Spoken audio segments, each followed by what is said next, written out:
Hi friends, welcome back to our channel simple cook book. ఈరోజు మనం ఈ వీడియోలో చికెన్ కబాబ్ని ఎలా తయారు చేసుకోవాలో చూద్దాం. చాలా ఈజీగా చాలా టేస్టీగా ఉండే ఈ చికెన్ కబాబ్ని ఇంట్లోనే మనం రెస్టారెంట్ టేస్ట్ వచ్చే విధంగా ఎలా ప్రిపేర్ చేసుకోవాలో ఇప్పుడు చూద్దాం. ముందుగా ఒక బౌల్ తీసుకొని అందులో 2 tablespoon cornflour, 2 tablespoon maida, 1 tablespoon ginger garlic paste, 1 egg, 2 tablespoon red chilli powder, రుచికి సరిపడా సాల్ట్ వేసుకోవాలి. ఇప్పుడు అందులో మళ్ళీ garam masala 1 tablespoon, chicken masala 1 tablespoon, కొద్దిగా తరిగి పెట్టుకున్న పుదీనా,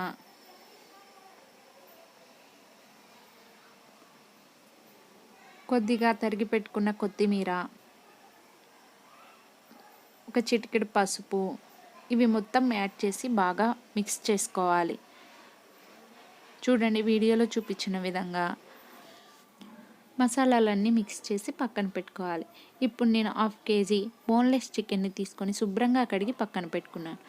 ఈ చికెన్ని తీసుకెళ్ళి మనం మసాలాలో వేసి బాగా మిక్స్ చేసుకోవాలి. చూడండి, వీడియోలో చూపించిన విధంగా మసాలా మొత్తం చికెన్కి పట్టే విధంగా బాగా మిక్స్ చేసుకోవాలి. ఇలా మిక్స్ చేసుకున్న ఈ చికెన్ను 15 to 20 మినిట్స్ మనం ఫ్రిడ్జ్లో పెట్టుకొని తీసుకోవాలి.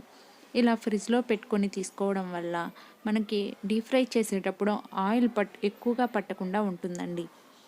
ఇప్పుడు నేను ఫ్రిడ్జ్లో నుంచి తీసి చికెన్ని బయట పెట్టుకున్నాను. ఇప్పుడు ప్యాన్ పెట్టి అందులో డీప్ ఫ్రైకి సరిపడా ఆయిల్ వేసుకోవాలి. ఆయిల్ హీట్ అయిన తర్వాత ఒక్కొక్కటిగా చికెన్ను ఆయిల్లో వేసుకోవాలి. ఇలా వీడియోలో చూపించిన విధంగా చికెన్ మొత్తాన్ని ఆయిల్లో వేసుకోవాలి.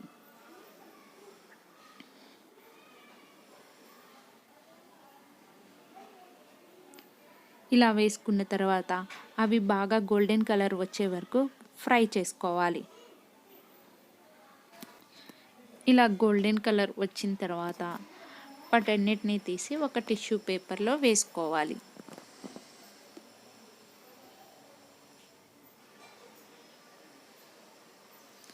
ఇలా మనకి మిగిలిన చికెన్ మొత్తం ఉంది కదండి, ఈ చికెన్ కబాబ్ని మనం మిర్చితో తింటే ఎంతో టేస్టీగా ఉంటాయి. అండ్ చిన్నపిల్లలకి మనం సాస్తో పెడితే చాలా ఇష్టంగా తింటారండి. ఇలా ఈ చికెన్ కబాబ్ని మీరు కూడా ఇంట్లో ట్రై చేసి ఎలా వచ్చిందో కమెంట్ చేయండి. ఈ వీడియో మీకు నచ్చినట్లయితే లైక్ అండ్ షేర్ చేయండి. ఇలాంటి మంచి రెసిపీస్ కోసం మా ఛానల్ని సబ్స్క్రైబ్ చేయండి. పక్కనే ఉన్న బెల్ ఐకాన్ని క్లిక్ చేయండి. Thank you.